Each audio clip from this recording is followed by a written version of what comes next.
My name is Imani Davis. I'm a student, a sophomore at Penn, a poet, and a member of the Exolano Project, which is Penn's premier spoken word poetry group. This poem is for Black folk. Every step we take is a march for our lives. After Claudia Rankin, you tell your mother your teacher asked you if Emmett Till was a rapper or something. Her spirit is baptism pool teased into tsunami, troubled water aching for a body to drown. Still, she don't want to make a fuss. Silence is the best anchor. You don't want to be that Black family, do you? The ones always asking where the rope came from, replaying the moments between subject and object, between boy and it, between Emmett and the change your teacher sees in him. You look at your mother like a life raft and see everything in her face but surprise. But your teacher, Miss Desiree, she's the loudest violence this side of the exit wound. But maybe you heard her wrong. Maybe her throat can't help but harden into pedestal, her voice a rock skipped across the Atlantic of this classroom. She can't have said that. She has tenure and 3 blue-eyed legacies waiting for her at home. Her raw red mouth don't even look big enough to hold Emmett's name. Nah, you must be tripping.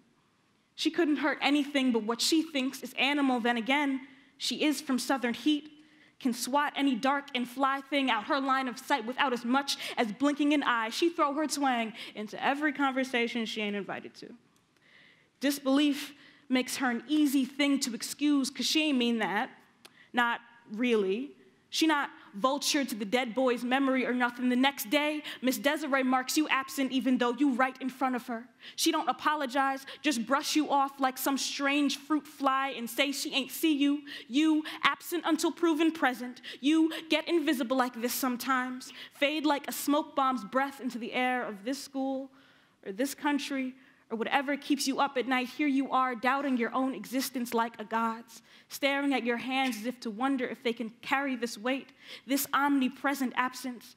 Miss Desiree spread herself like the plague into all of your nightmares. You see her everywhere you're supposed to be. The history book, the White House, everywhere except the grave.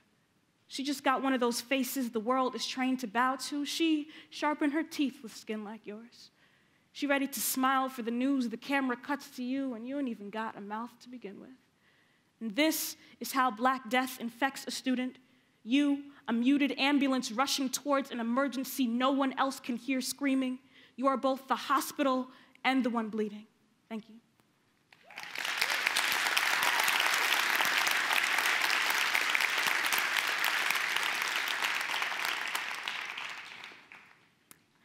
It's my brother's 21st birthday.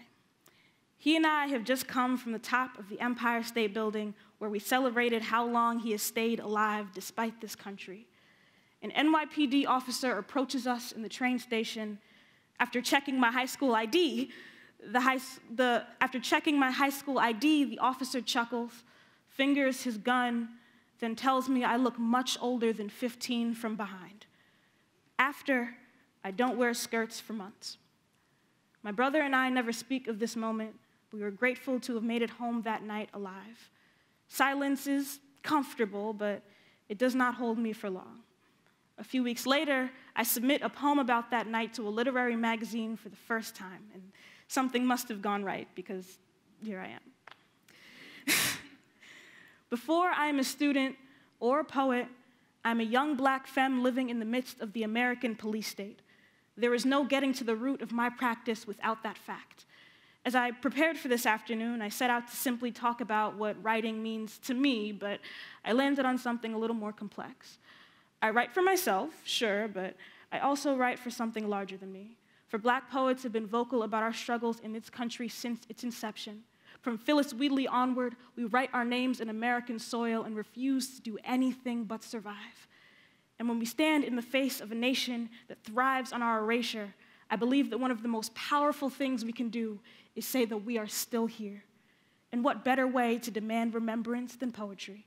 I write to command attention towards Black grief, Black joy, and everything in between, to honor those who have come before me in life and craft, and to add my story on to our gorgeously resilient legacy. In this political moment, where narrative truth is dismissed as fake news in the time it takes to write a tweet, I believe it has never been more urgent to listen to those on the margins of our society speak. Black non-binary folks, women and men have been loud. Black non-binary folks, women and men have been loud and clear on this continent for centuries. And whether it be by poetry or protest, our voices will be heard. Thank you.